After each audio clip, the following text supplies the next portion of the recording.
Alright, you are back with comedian David Boyle, and I'm quitting alcohol. So let's see if I can articulate why Cuzco is such a magical place to me. Let's take it right back to the beginning. Well, the beginning of this particular chapter. It's 2008 and I planned like an epic fucking trip. It was Thailand and Vietnam by myself, then meet up with some mates back in Thailand for New Year's Eve. Then I go into Malaysia and I fly out of Malaysia to Argentina. And that's the second part of my trip. And I didn't really have a plan for South America at that stage.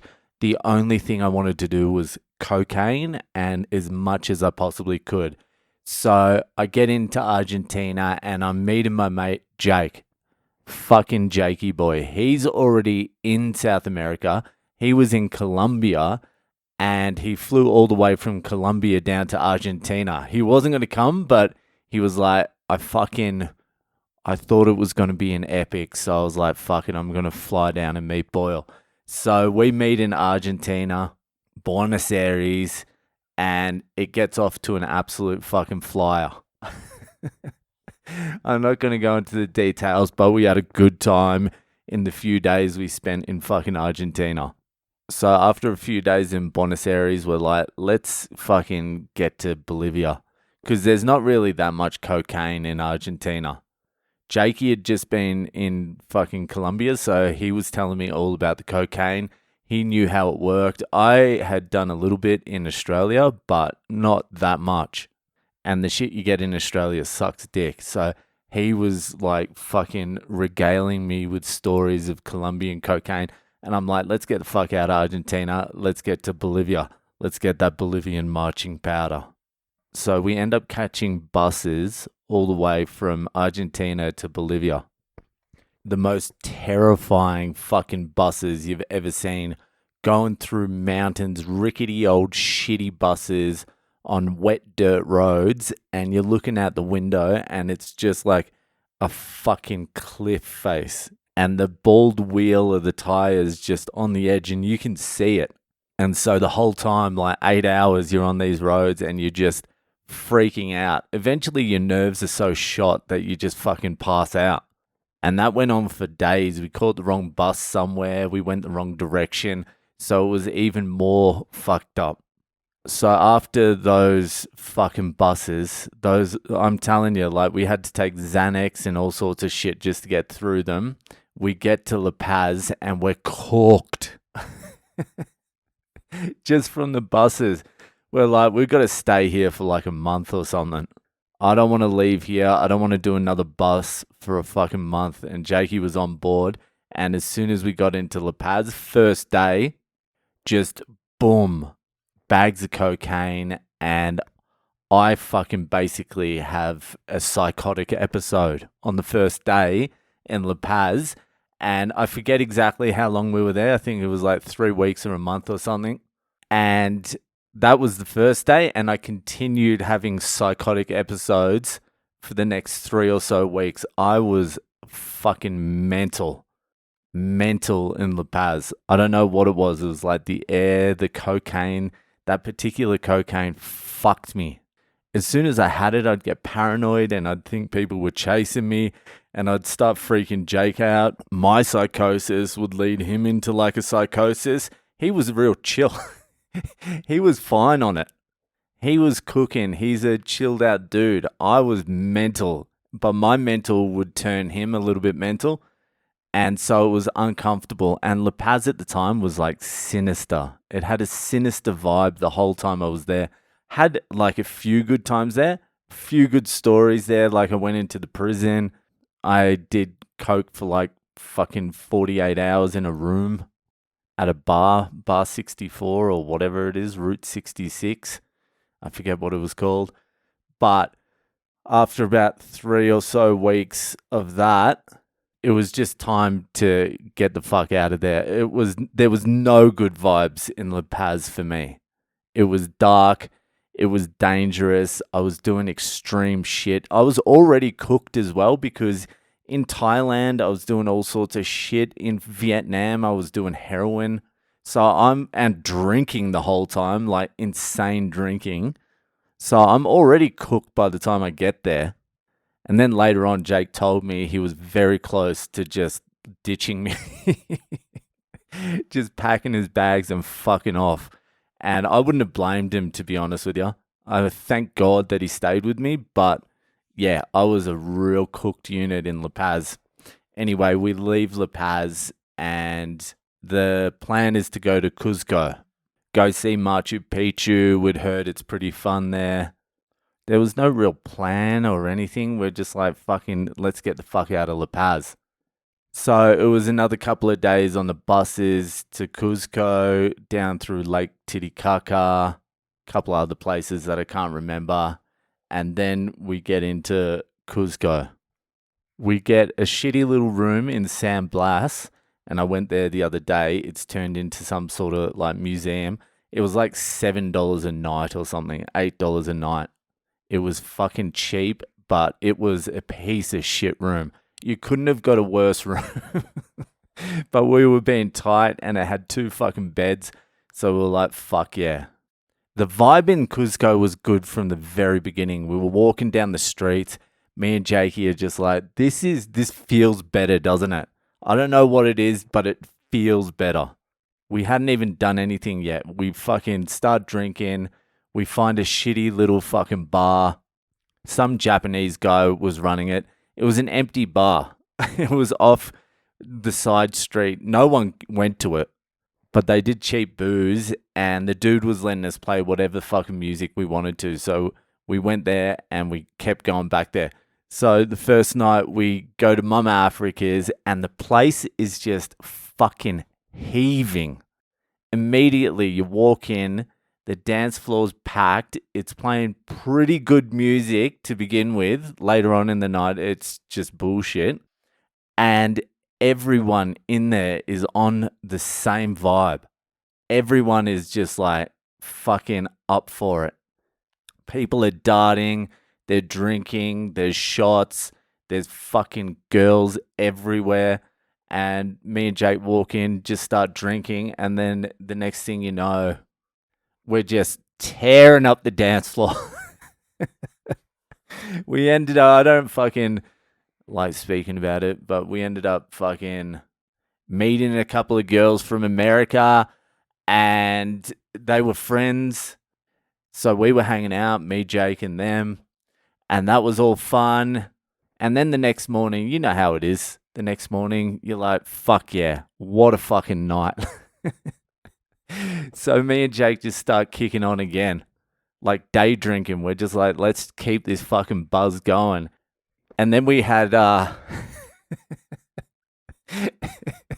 then during the fucking day drinking, we had the good idea to do the switcheroo. I don't know if there's a lot of Seinfeld fans out there, but in a Seinfeld episode, I think it was George or Jerry. No, it was Jerry wanted to switch from the girlfriend he was seeing to her flatmate, the old switcheroo. So me and Jake conceived during this day drinking session. This is day 2 in Cuzco, and plotted the greatest fucking message of all time to send the American girls, and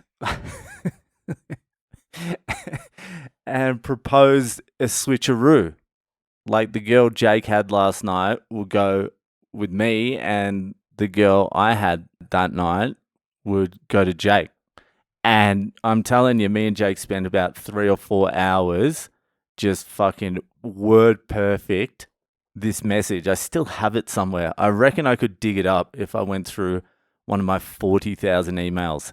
So we end up sending the message to one of the girls, and their reply was, not only are we not doing the switcheroo, well, you've just ruined any chance of having a second night with us as well. Well done. It's over. They fucking hated the idea, obviously. It was the dumbest fucking idea. But when you're like 23 or 24 and you're day drinking and everything's just vibing, it seems like a good idea. But after that, we didn't give a fuck either. We were like, let's just go to Mama Africa's again and see what happens. And so we just did the exact same night again. And it's just as magical. Walk into Mama Africa's, it's probably 1 a.m. Everything's heaving. We're buzzing. The vibe is just there. The magic is in the air. It it's like a intangible. You just know you're on some fucking vibe. And so we just did that night again. And pretty early on, we figured out that when you catch the taxis home, you can ask the taxi drivers for cocaine. They'll sell you cocaine. And so at the end of the night, you're going home, you catch a taxi, you get some cocaine, and the party kicks on until the cocaine runs out. That's when the party ends. And so that was the night. And so 2 nights turns into three into four. The same thing every fucking day. We get a few beers, drink in the room together, get a little bit of a vibe going. This is at like 10 p.m. as well. We're sleeping in till like 3:30, 5 p.m. Sometimes we were waking up when it was dark, like 6:30. These were our days, but it was the same thing every day. A room drink. We wouldn't even be talking to each other. We'd just be drinking in the room. Jakey's chilling over there doing his thing. I'm over my bed doing my thing. We haven't even spoken to each other yet. We've been sitting in the room for 4.5 hours awake, and we haven't even said hey or anything. We just knew it was at that fucking stage where communication wasn't needed. We were just on the same level.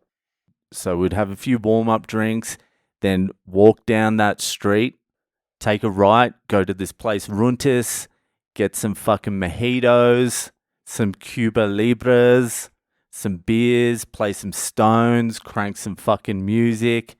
Then it's fucking close to 1 o'clock, and we're like, we better head down to fucking Mama Africa's, yeah? So you just do that walk. It's a long, fucking thin street, and then you walk out and you burst into the Plaza de Arms, and the air hits you, the cold air, and you're like, it's time, baby. And you walk into Mama Africa's, and by day 4, day 5, we're walking into Mama Africa's like gods. Legitimately, like we own the place, and everything we do is going to turn to fucking gold and magic. And it did every single fucking night. I'm not saying we got laid every single night, but fucking we had a good time. We owned that D floor. We fucking did as well.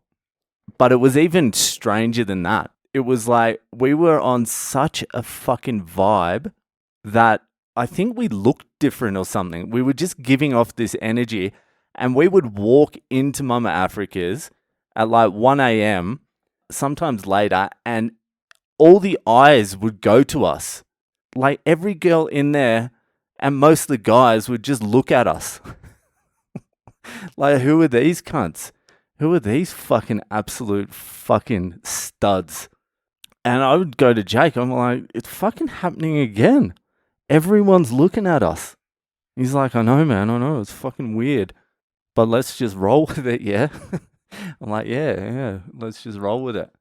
And so we just kept on doing the same thing. And every night was better than the next. It was just a fucking magical wave. It was a time where every single thing fucking clicked. Nothing was forced. We didn't try to do anything. It just all happened. Like, we would drink all night. We would never get too drunk. I did a couple of times, but like not even that bad. It was like you were drinking all night and just staying in the zone all night. It was unbelievable. You didn't have to try or do anything. It just all worked. There was no hangovers. Not once was there a hangover. You couldn't do it if you were getting hangovers. And the coke was just amazing as well. For some reason, there was no effects the next day from all the cocaine we were doing. We just fucking woke up and we were just still vibing and buzzing again. So by like day 8 or 10 or something like that, we like knew we were on a wave here. It might have been earlier, it might have been day 6 or something like that. But me and Jakey were just like, let's just ride this wave to the bitter end.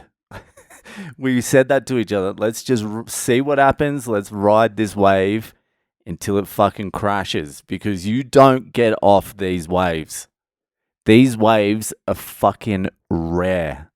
And I mean, like, it was magical. Like, everything was magical. Like, it's hard to describe in words, but you were just walking around all the time, just tingling. So we just continued doing the same thing. Don't change what ain't broke, eh? So we just kept on doing it, just kept on going.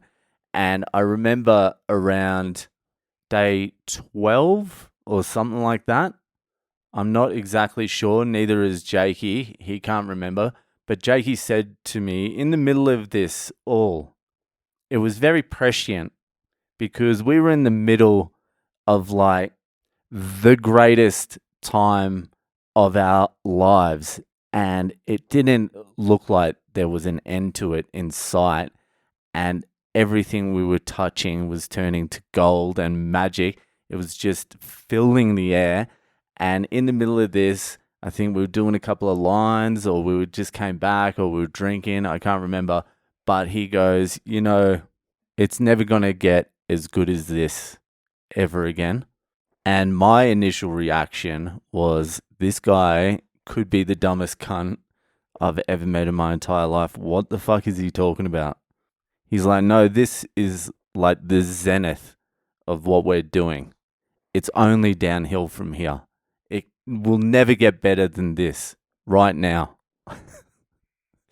And I honestly, I was like, yes, it will get better. It will always get better. All you need to do is drink more booze and take more drugs. That's how it gets better. It didn't even make sense to me what he was saying at the time. He was basically saying, enjoy this, enjoy it now, because after this, it's over. It was like one of the great spirits was talking through him and trying to communicate to me. We've given you this gift that you're living in Cuzco now. This is your gift from us, the gods of hedonism.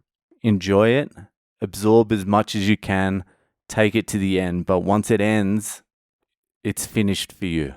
And if I was smart enough, I would have listened, but I wasn't. And we rode that wave. We kept riding it. Day fucking 14, day fucking 20. We're just counting the days. We're like, is this ever going to stop? It just continued. And I mean, day 20 was just as good as day 1. I mean, like, there was no let up. It was just amazing every single day. In between all the drinking and all the cocaine, we did fucking San Pedro cactus in the mountains, which was like a crazy experience that I've talked about. We also did ayahuasca as well. We did it with some dodgy shaman who just found a feather. That was his shamanism course. He picked a feather up off the ground. That's about it. But the ayahuasca was great. And then that night we were doing lines back in the fucking toilet at Runtis with the Japanese guy having arguments about fucking Rolling Stones and the Beatles. And it just continued. Day 20 turned into day 24. I think in my memory, Jake will know exactly. I haven't asked him in fucking years. It got up to like day 28. So basically a full month of just absolute foot to the floor fucking partying. Like, no. We were saying no to nothing. We even bought some fucking acid of some guy, and it turned out it was just a fucking bit of torn out magazine. just a page of the magazine, and we ended up taking the magazine. We didn't give a fuck. We were on it. And then what happened was I was meant to go to South Africa. That was the third part of my trip. Asia, South America, and Africa. I was going to South Africa, so I had to leave. And I just want to say this before I go on. Jakey was the absolute fucking perfect fucking person to be doing that fucking magic with, because he knew we were on a wave and he had no intention of jumping off it at all either. He didn't give a fuck about seeing anything. He didn't give a fuck that we were waking up fucking at night time every day. He had no anxiety about doing nothing.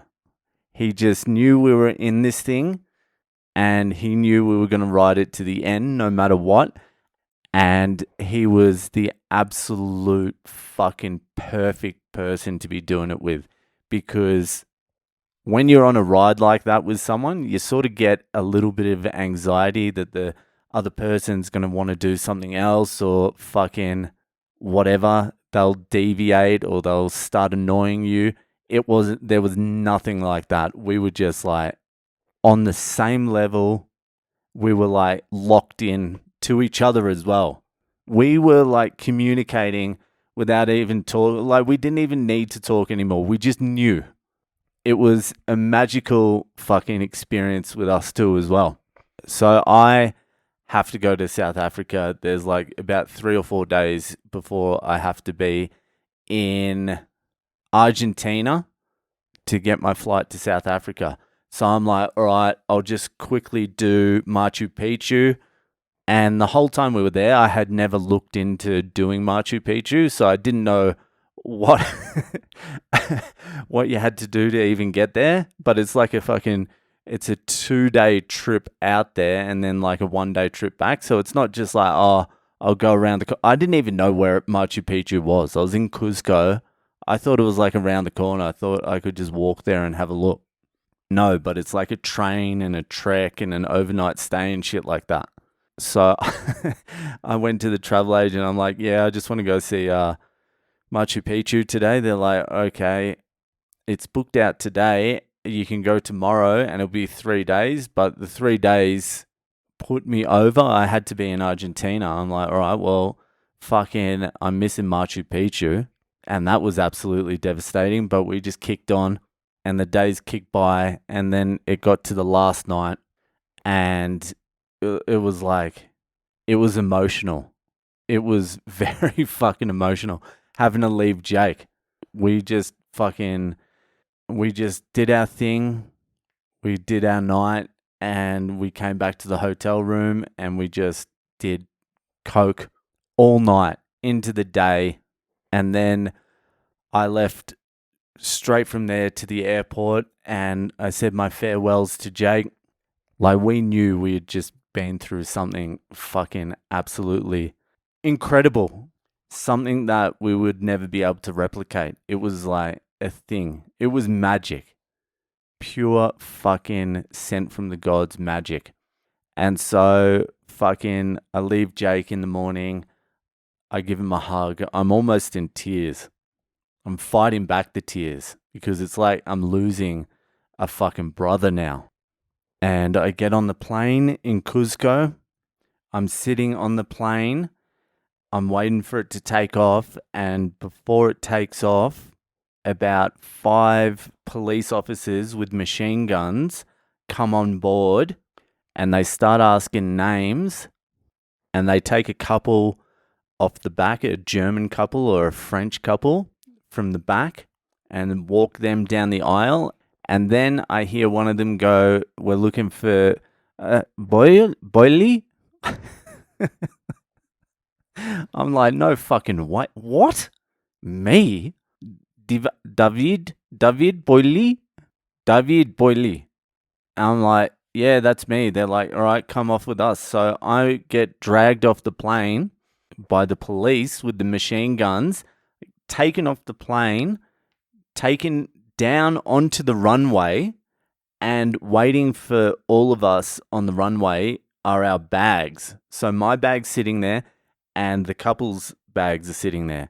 And so they start emptying the couple's bags, and they've got like weed, they've got like cocaine, they've got paraphernalia, they've got all sorts of shit in there. So they get arrested. And my bag, I knew there was nothing in there. So I was fucking pretty pissed off. I had a few Valiums and Xanaxes and shit in there, but I was pissed because as they're asking me to empty my bag, the plane is taxiing away. I'm like, I need to catch that plane. If I don't catch that plane, I miss the plane from Lima and I miss the flight from Argentina to South Africa. It's all fucked. And so I'm emptying my bag and I'm just throwing shit everywhere. I'm like, there's nothing in there. Just cooked as well, fried. And so I missed that plane. And my next one wasn't until that night. So I went back to the room, saw Jakey. I'm like, I'm back. And we got on it again. I left that night. I got into Lima, spent a night in Lima, and then ended up in Argentina and got arrested in Argentina and thrown into jail. So when Jake said it's only downhill from here, he was right. And he was right real fucking quick. And the thing is, I still didn't listen to that little bit of advice for another decade. I spent the next decade just chasing some magic like that time in Cuzco. And I never got it again. I got glimpses here and there, fleeting moments of magic, but after that, there was never anything comparable. That was the zenith, and that's why this place is such a special place to me. And honestly, if it wasn't for Jakey, fucking none of it would have happened either. So that is also why Jakey is a very special person to me as well. Anyway, that was a fucking long one. I hope it wasn't too fucking boring, but anyway, that's the story of Cuzco. That'll do for tonight, and I'll see ya the fuck later.